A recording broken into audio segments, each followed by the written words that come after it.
C'est toujours un grand plaisir de vous retrouver encore une fois, mesdames et messieurs. Nous vous souhaitons la bienvenue dans cette nouvelle session d'actualité. C'est l'heure de vous informer sur WAB Info Télévision.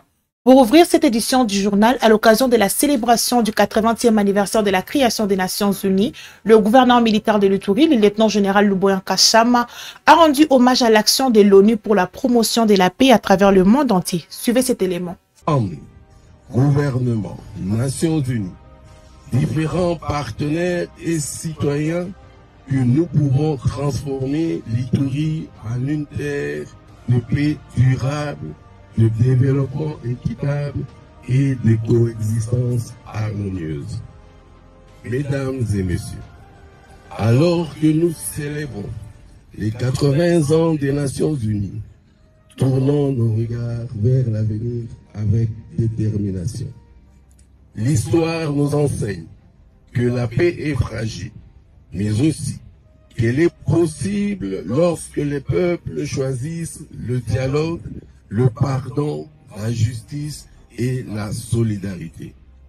Notre vœu est que cette célébration marque un nouveau départ vers un partenariat renforcé entre le gouvernement provincial, le système des Nations Unies et tous les acteurs de développement pour faire de l'Ituri un modèle de relèvement, de coexistence et de progrès. À Bunia, chef-lieu de la province de l'Ituri, les usagers de la route adoptent progressivement le port du casque de protection. Cette mesure encouragée par les autorités locales vise à améliorer la sécurité routière et à réduire les risques d'accidents. Suivez ces reportages. D'acheter le casque avant l'état des sièges. Mais aujourd'hui, ils sont nombreux à enfourcher leur moto, casque bien attaché. À Bunia, la stratégie mise par l'autorité urbaine commence à porter ses fruits. La culture fiscale a eu raison dans le chef des motards. Lorsque un taximan porte des casques, ça donne d'abord la fierté. Parce que ça épargne les taximens contre les risques, contre les températures. Vraiment, c'est bon. Nous avons apprécié ça. Le casque, c'est très magnifique. D'ailleurs, je pouvais encourager le maire de la ville. Il a bien fait. Le port du casque est une chose très importante. Il protège. Ces changements autrefois vus comme une contrainte est désormais compris comme un bouclier sécurité. Les motards eux-mêmes deviennent relais des sensibilisations. Ils appellent leurs collègues à s'aligner sur cette dynamique qui sauve des vies. Car les casques ne plus une option, c'est une assurance, un devoir citoyen. Je conseille à tous les motards de bien porter le casque, à bien fermer sa ceinture. C'est une protection. Même si vous tombez, vous serez sécurisé. Ceux qui n'ont pas de casque, je les exhorte à les acheter parce que l'accident ne prévient pas. Qu'ils achètent les casques, c'est très important. La protection intégrale de la population iturienne à cette période de l'état des sièges s'inscrit dans la vision du chef de l'État Félix-Antoine Tshisekedi Tshilombo, soucié de la vie de ses citoyens. Une vision appliquée avec pragmatisme et patriotisme en Ituri par le gouverneur militaire, le lieutenant-général Luboya Nkashama, dont les mesures sécuritaires commencent à tracer les sillons d'une société consciente et plus disciplinée. À la suite de cette édition du journal, lors d'un point de presse à Kinshasa, Setski Kouni, porte-parole du mouvement Sauvons la RDC, a déclaré, je les cite, « Si nous exigeons les dialogues, c'est précisément parce que nous estimons qu'il s'agit de la solution face à la crise qui traverse notre pays. » Pour plus de détails, suivez ces propos. Que le dialogue était important pour nous. Si nous exigeons le dialogue, c'est justement parce que nous estimons que c'est la solution face à la crise que traverse notre pays. Par rapport à la troisième question, relative à la troisième question, s'il s'agit d'une véritable coalition autour d'une vision commune, j'étais présent à Nairobi. Le secrétaire général Franklin Chamala était présent à Nairobi. Le professeur Bemba était à Nairobi. Ils peuvent vous rassurer que nous avons tenu ce conclave-là dans un esprit de débat ouvert. Nous nous sommes regardés en face, nous avons commencé avec une autocritique. Il s'agit d'une vision commune. Nous avons parlé RDC. Nous avons analysé de façon assez détaillée la crise actuelle. Nous sommes revenus sur les réponses collectives apportées par l'opposition et la société civile face à cette crise.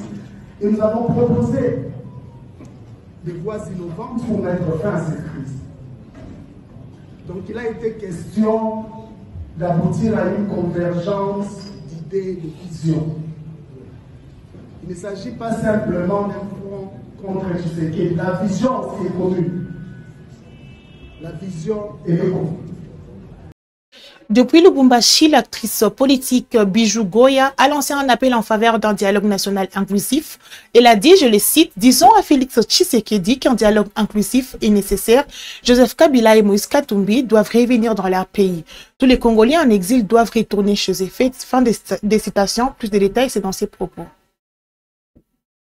Ba papa, ba maman, mbote na bino, ba Congolais nyonso sika bozali na pesi bino mbote.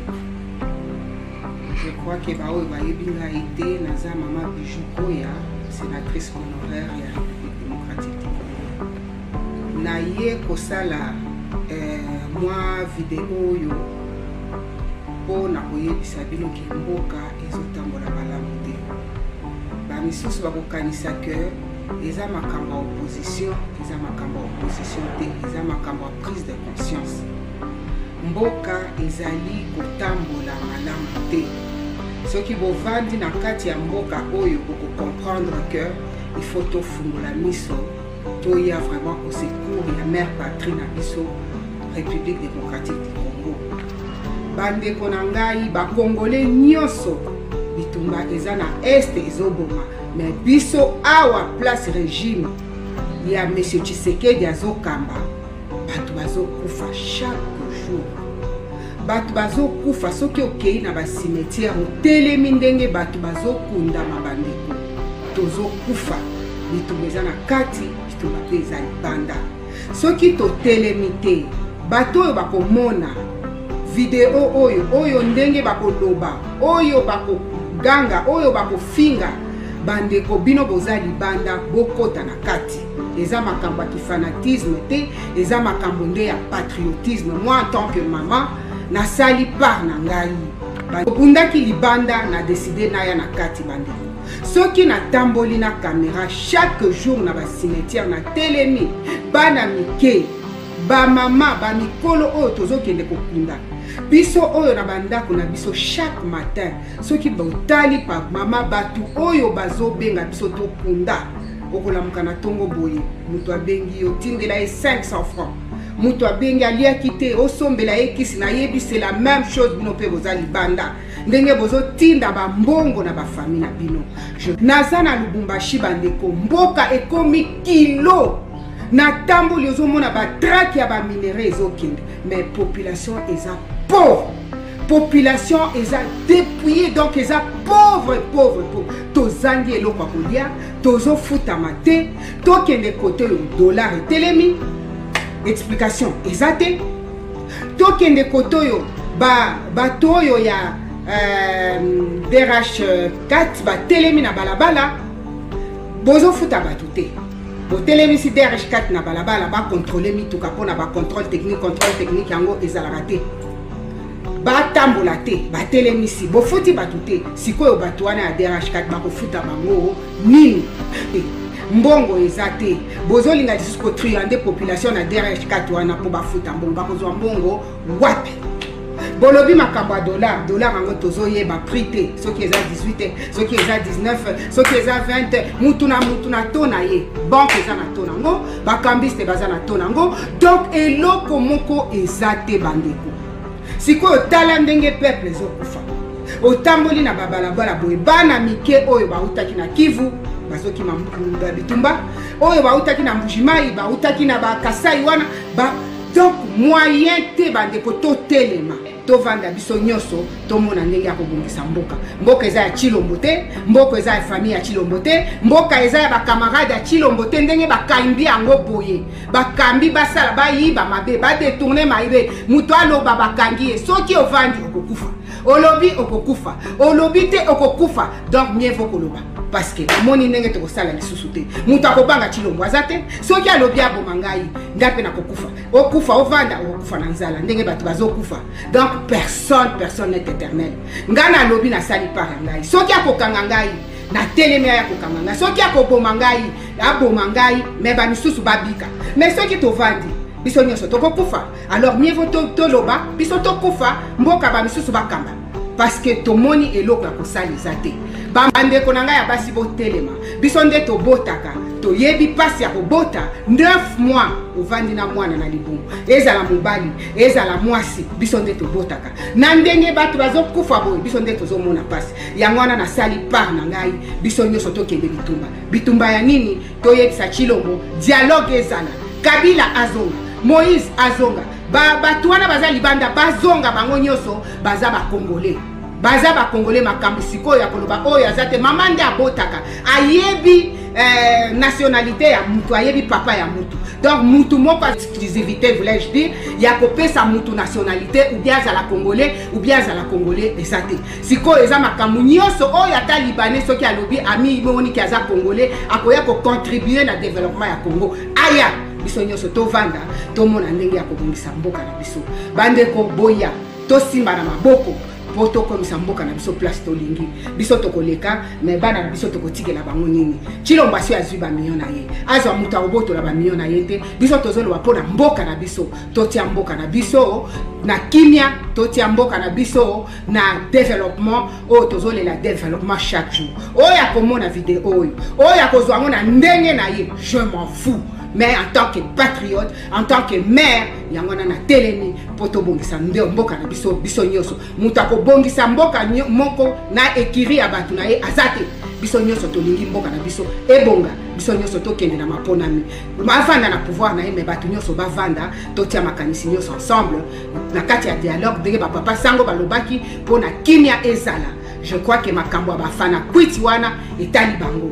Bato oyo bazomona bazolia etali bango mutu moko akolia te oyo bamisusu bazala na nzala. Tolati banwa po tozana matanga chaque jour soki totala mboka na biso tozobomela tozokufela ezande mboka.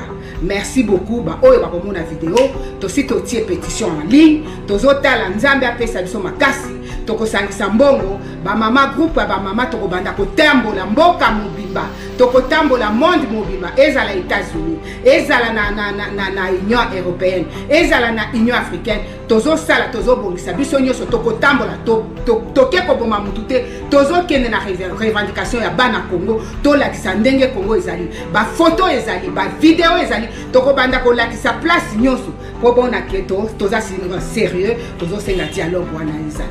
Merci beaucoup na koyoka ngai, merci beaucoup na ba oyo bakolanda biso ba rejoindre biso ba maman ba rejoindre biso mouvement na biso to banda kokende liboso pona kobundela mboka na biso. Merci beaucoup pour votre attention. Nous sommes en train de chuter dans une déclaration rendue publique par un sous-officier des forces armées de la République démocratique du Congo, FARDC. Il s'est exprimé face à l'attitude de certains jeunes officiers récemment sortis des académies militaires. Ils viennent ici avec beaucoup de Français, mais fuient à la moindre escarmouche, nous laissant toute la charge, a-t-il déclaré. Plus de détails dans ses propos.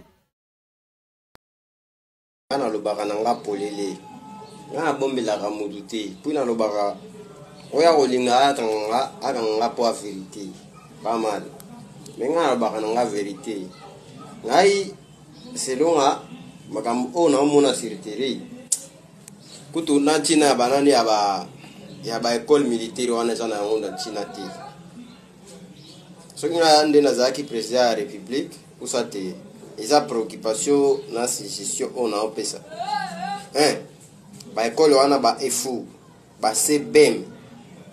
Voilà, ba école supérieure wana na armée na ngungaweza na China ti ton excellence mes respect mukunjamboka ministre de défense ba ifo wana ba sebe meza na tina te tozana ngoko tu posa te tozana na posa ba komanda oyo ba yebi ko bunda tozana posa ba komanda oyo ba yebi ko beta masasi nguna akimi to kimisie to zuye mateka aone tozana posa ba tu ya ba français belé te ba kwa mwana ubandi koloba pour que opesa mutu grade il fallait kaka akende na académie akende kutanga mais batu wana ba obima na ba académie wana ba otinde la biso bazokima ba otika ba troupe pour ba opesa biso ba charge ba sous-officier ba opesa biso ba charge wapo mona sous-officier sergent azala commandant compagnie grade o ezo mérite na fonction ezo mérite capitaine oh kangai tous les plateaux awa na simana biso awa soko okobia na bala rumingu okobia na bala minembu awa pembeni awa tous les plateaux ce sont des sergents. Où sont les officiers les sous-lieutenants là ba obo formés kuna ba on so ba kimi ba tiki ba troupe siko ba pesa biso ba charge siko tina za nini ya banani ya ba académique kuna tozana posa ba komanda o ba bunda son excellence kangana no ba école wana ba vieille soko omoni vidéo tinda ngo pena iko matikuna likulu ba pesa biso ba charge belé ngamo wana victime makamo wana oloba comprendre oyo a mérité te ndi azo pete ya munene oyo a mérité oyo azobunda atikali kaka na pete ya muke pona ni son excellence monsieur le ministre de défense soki baba commandant MG commandant James soki na école de groupement école spécifique botika école de sous-officiers ezo botika école d'infanterie parce que il fallait mutoa les canons d'infanterie botika artillerie ba école musuwana et faux CBM bokangangona oyo azana posa ya peti aya kozwa peti awo sur terrain oyo azana posa ya fonction aya kozwa ngo oyo azana posa amata grade na peka aya kozwa ngo wa sur terrain masasi. Il fallait pas que ça la suivi boy baka plateau oyo bunda ça extrême pointe ça extrême pointe oyo mutu a mérité ko la da pete na ye azobunda pesa e pete alada et puis ko tanga to ko kenda ko tangela ba pete wana sima ngana chez plateau mais fonction wana eza ya grade na ngao na lati na mapekata ça c'est une fonction d'un sous-lieutenant. Et son asségo doit être adjudant. Où sont les sous-lieutenants là? Où est-elle? Ils ont fui. Ils sont des académiciens. Sinon, jusqu'où? Et puis nous allons vivre comme... Donc nous, on reste seulement avec des fardeaux sur nos têtes. Et puis les gens qui bouffent de l'argent, qui prennent ça. Puis ils ont là, au vimba. Ngali major, nganani. Nazana kanda fort oya kanga mena lobive na kanda true ande naza mais ba oyo bakindaka pe armée comme ya kindeku parce que ngana en général nazana petit na ngai asana expérience ni elogote bobimisi yake yefo abimi sous lieutenant tango tinda awa moya sala la boulot wana ezate parce que za copé a mérité nanu nani grade wana te botika nan baba kolo wana boka ngonano oyo azana posa ya pete aya kozwa pete awa et puis ba kolo wana tikala ka ba soda pas de civil kuna bon ndeni boko ntobi ma vie civile directement le boro angwa so ngai na beti ko to ba mbula na mbula comme nyama na nabi kutunde ba bimisa botina lokolote ya ekamba la mort aller ça va on a payé 2 jours licencié Et pour mettre fin à cette session d'actualité, mesdames et messieurs, le gouvernement congolais a lancé une initiative intitulée Programme Excellencia RDC, placée sous l'autorité du ministre de l'Enseignement supérieur, de la Recherche scientifique et de l'Innovation. Ce programme est notamment réservé aux candidats ayant obtenu une moyenne égale ou supérieure à 80% à l'examen d'État. Suivez les propos du porte-parole du gouvernement, Patrick Mouyaya. Projet de décret. La ministre de l'Enseignement supérieur, universitaire, recherche scientifique et innovation a pour sa part soumis à l'examen et à l'adoption du Conseil le projet de décret portant institution, modalités d'octroi et de gestion d'une bourse nationale dénommée Programme Excellencia RDC. Ces textes relèvent les questions d'institution et des objectifs du dit programme qui est placé sous son autorité. Il en établit aussi les principes ainsi que les modalités de gestion. S'agissant des conditions d'éligibilité, ces projets de décrets précise que le programme Excellencia répond aux critères de nationalité congolaise, d'obtention d'une moyenne égale ou supérieure à 80% à l'examen d'État. Les modalités d'organisation du concours et d'octroi de la bourse y sont également reprises. Il prévoit aussi la possibilité d'envisager une délégation de services publics avec des organismes publics ou privés expérimentés dans ces domaines pour assurer une prise en charge efficiente du programme. Par ailleurs, ces textes identifient les sources de financement, à savoir les trésors publics suivant une ligne de crédit inscrite dans la loi des finances. Ils bénéficient également des diverses contributions sous forme notamment de dons, legs et subventions, ainsi que de toute autre ressource autorisée par la législation en vigueur. Il précise aussi que les bourses Excellencia seront orientées vers les priorités du pays et les filières stratégiques. Sa gestion se fera donc à travers le ministère de l'Enseignement supérieur et universitaire qui est l'ordonnateur de crédit affecté à ces programmes. Après débat et délibération, les conseils a adopté ces projets des décrets. Et c'est ainsi que nous mettons fin à cette session d'actualité, mesdames et messieurs. Merci de nous avoir suivis. N'oubliez pas de vous abonner si ce n'est pas encore fait, mais surtout, activez la cloche de notification pour être au courant de tout sur WAB Info Télévision. Bon week-end à vous et à très bientôt pour la prochaine édition.